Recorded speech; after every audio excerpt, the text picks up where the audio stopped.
Hello friends, it's Mrs. Invest. In this video, I want to share with you guys the steps that I've taken to be well on my way to early retirement at the ripe old age of 29, and how I hope to be fully retired by my mid-30s. Now, for more than the last decade, I've dedicated the majority of my disposable income to investing and do-it-yourself investing. I've made a lot of mistakes. I've learned a lot of stuff along the way. And in this video, I want to break down, the most important, crucial steps that someone needs to take if they want to retire early. Now, keep in mind, this is just my experience from my viewpoint. So everything I might say today may not exactly apply to you, but for the most part, I feel like these steps are pretty critical, and at least most people who retire early have taken some variation of these steps in order to get where they are. Now, also keep in mind, nobody's given me money. I didn't get any head start. I started my investment account at 18 years old, my TFSA, with $300 from babysitting. So I've done this all myself. But also it is just my experience, so your experience with it might be a little bit different. Now, you might say, Mrs. Invest, why should we listen to you?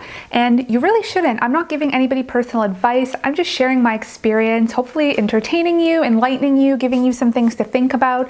But if there is anything I've learned in life, it is to take advice from the people who have accomplished the thing themselves that you are looking to accomplish. So, for example, I would never take advice on how to drive from someone who doesn't even have their license. I wouldn't take advice on how to purchase a real estate investment property from a realtor who does not have investment properties themselves.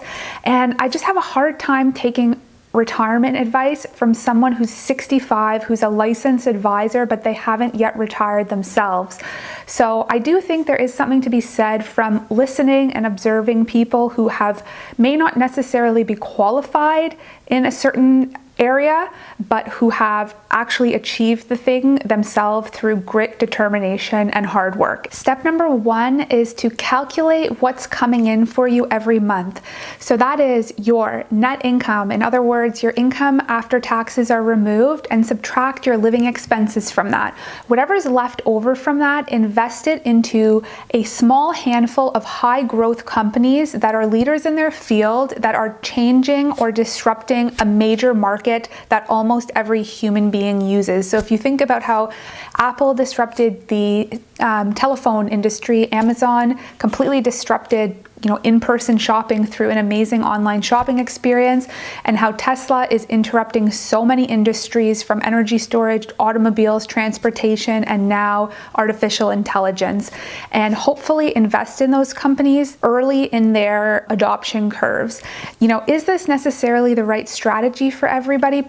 Definitely not. For me, it was. And I would say it really depends on your age and how much money you make. So, the holy grail is young age and high income.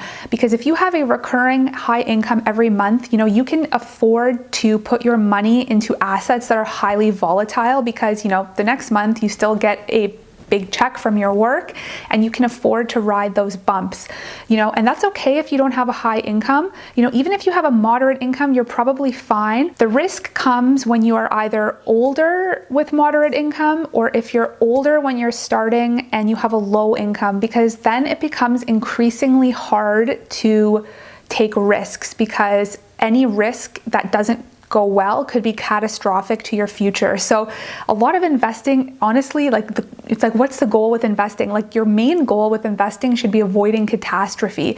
If you can avoid catastrophe and ride out bumps, you're probably going to do pretty well. I have made a video on my thoughts on diversification, and again, it definitely applies to someone like me who is young with a moderate to high income. So you have to look at it from that perspective. The way I've seen it is that diversification helps you if you A, don't know what you're doing, and B, if you want to preserve the wealth that you already have. So let's say you already have a $3 million portfolio and you're just simply not willing to risk.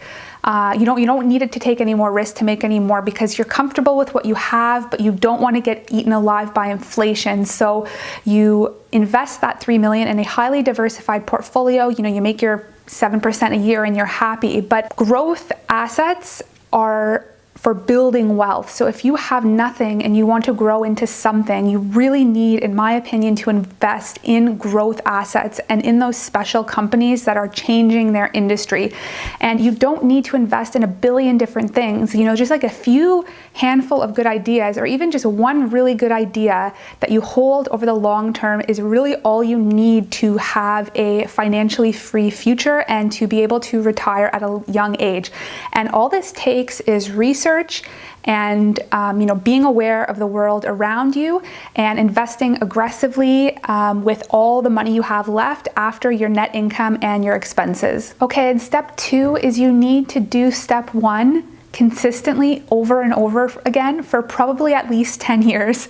Now, this is where most people have a hard time because they just don't have the financial discipline to stick to investing so much of their income. It's really hard to do. And this is why most people don't retire early, because it takes a lot of willpower to be able to invest so consistently every single month. But if you can develop the financial discipline and you do stick to investing consistently and you are investing in these growth assets that are the #1 companies in their field, that are disrupting industry and that provide a product or service that most people use, you will see your wealth multiply over time. You just will.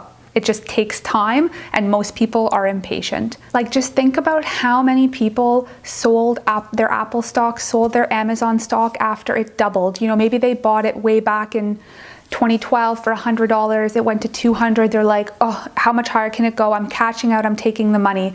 It takes a lot of determination to hold something for 10 years. And that's where you have to really do your own research. Like, a lot of people on YouTube will be like, buy this stock. But, I think that's really damaging, because unless you personally really believe in a company based on not just like airy beliefs, but based on your own personal research, it's going to be really hard for you to hold that stock long enough to actually make a life-changing amount of money. Because if you're holding a stock, and let's say you even pick the right one, like let's say you bought Apple way long ago, if you bought it because somebody told you to and you didn't really know why you're holding on to the stock, you're probably going to sell out way early. Basically, do your own research on everything you invest in so you develop your own conviction and you're not just buying stuff because other people told you to. Now, as far as what I did, I started out like when I was 18, I was really nervous. I didn't want to lose money. I was scared, just like how everybody is when they start. And I started out buying bank stocks. My first stock was Bank of Nova Scotia, and then I bought some other Canadian banks.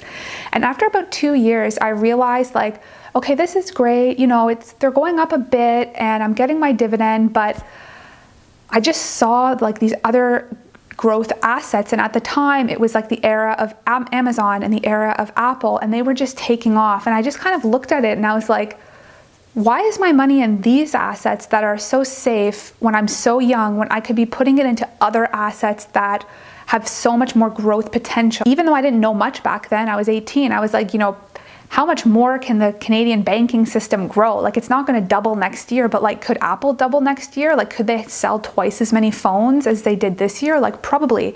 So I pretty much sold out of all of my bank stocks, which wasn't much at the time, and I put it all into mostly Apple and Amazon stock.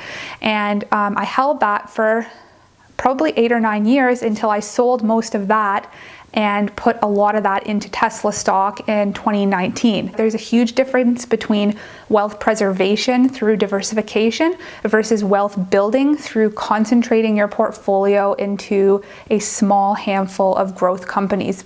But you have to figure out where you are in life, your age, your income, what your goals are, and see if that's a risk that you're willing to take. Okay, number 3, if you've watched my channel, this one is not a surprise. You need to develop an emotional stomach for buying during extreme drawdowns and panic. This is probably where you're going to make the most money that you make, or the greatest returns in any asset. And it takes like a certain kind of crazy that you have to develop to buy a stock that is down 40% that you really believe in. Honestly, I don't know how to explain it other than you just have to develop like a small amount of crazy. Like, you want to be mostly stable, but you want to be like a little bit nuts. And then when the market is down, you just like pull out the crazy and buy more.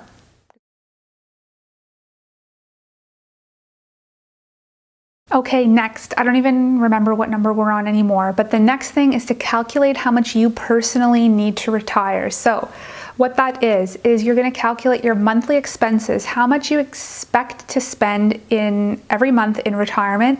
You're going to multiply that by 12 for 12 months of the year. Multiply it by the number of years you expect to retire until you croak. So that could be 40 or 50 years if you're retiring early. Then what you're going to do is multiply it to adjust for inflation. So that means every year your dollar is going to become less valuable. $10 today might buy you a sandwich. In 20 years, it might only buy you a pack of gum. And then you want to multiply it by some percentage that allows you psychological comfort. So when your money is invested, it's going to always be fluctuating, and you never really know what your true net assets are worth. So you want to multiply that entire number that you just calculated by a certain multiplier for, let's call it the psychological satisfaction multiplier, so that you can sleep at night, so that you know you have more than you need. For some people that might be 15%, for some people it might be 20%, but it's really a personal number. So let's say you calculate you need $1 million to retire, but $1,250,000 would make you feel better. That extra $250,000 or 25% is your psychological safety multiplier, or whatever I just called it. And so calculate that. That's how much you need to retire for the length of your retirement. And then once you have that amount of money, so let's call it $3 million. When you have that amount in liquid assets, so not in the house that you're currently living in, but in an asset that you could sell tomorrow and turn into cash, the decision is up to you whether you want to keep working or not. And I'll leave you with this, that I know we're talking all about money, but remember, money is really not the end goal. Money just buys you freedom, and time in your life is the most valuable asset that you can never, ever, ever buy back when it comes to enjoying your life and when it comes to compounding your investments. Time is really the most important thing. So get invested early, invest as much as you can early in life so that you can enjoy your life and spend the time in your life doing the things that really matter to you. Take care, guys, and I will see you in the next video. Bye.